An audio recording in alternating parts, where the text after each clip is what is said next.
Seiko is commemorating 110 years of fine watchmaking in Japan, and part of the celebration is a new collection made by Grand Seiko. In February, the boutiques will see the, quote, Grand Seiko Elegance Collection Seiko Watchmaking 110th Anniversary Recreation of the First Grand Seiko. Reference here SBGW295.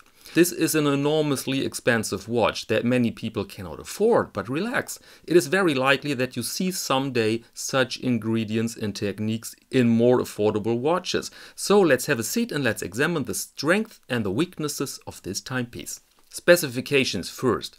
We have a hand-wound watch with a titanium case and a diameter of 38 mm. Length lug to lug is 46, height 11, and the lug width 19 mm.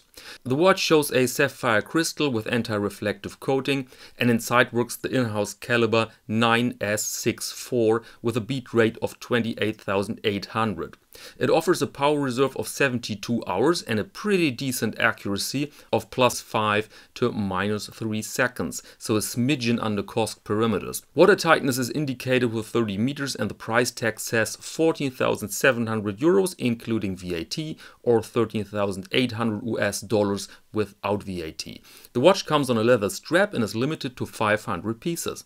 Okay, the most remarkable aspects here are the case, made of so-called brilliant hard titanium, and the Artisan production of the dial. First, the case. Brilliant hard titanium is, according to Grand Seiko, 2 times harder than steel, but without the rather dull, grey look of normal titanium. And in fact, the case is treated with the famous Zaratsu polishing that creates a very noble surface that can be ruined easily, so this hard alloy here makes some sense. But the star is of course the dial. It is coated with urushi lacquer. This is a traditional method of varnishing that creates a spectacular inky black that stays that way a very long time, so it will not fade into a dark grey. The lacquer is applied by hand in several layers, a difficult and time-consuming task. Spectacular are also the indices, 24 karat gold dust, sprinkled onto the wet urushi lacquer, again in several layers. Then the gold is polished until it shows the quality you see here. The ensemble is paired then with dolphin hands and the absence of a date function. Very pure, very legible, elegant, refined. It looks older than the usual Grand Seiko, not so modern, and that for a reason. As said, it's a commemorative piece. And by the way, here you see its ancestor. Grand Seiko produced in 1960. There it was made of gold with a typical 35 mm case diameter that was seen as a good size for a dress watch back then. And you see still a lot of Omega DNA in it.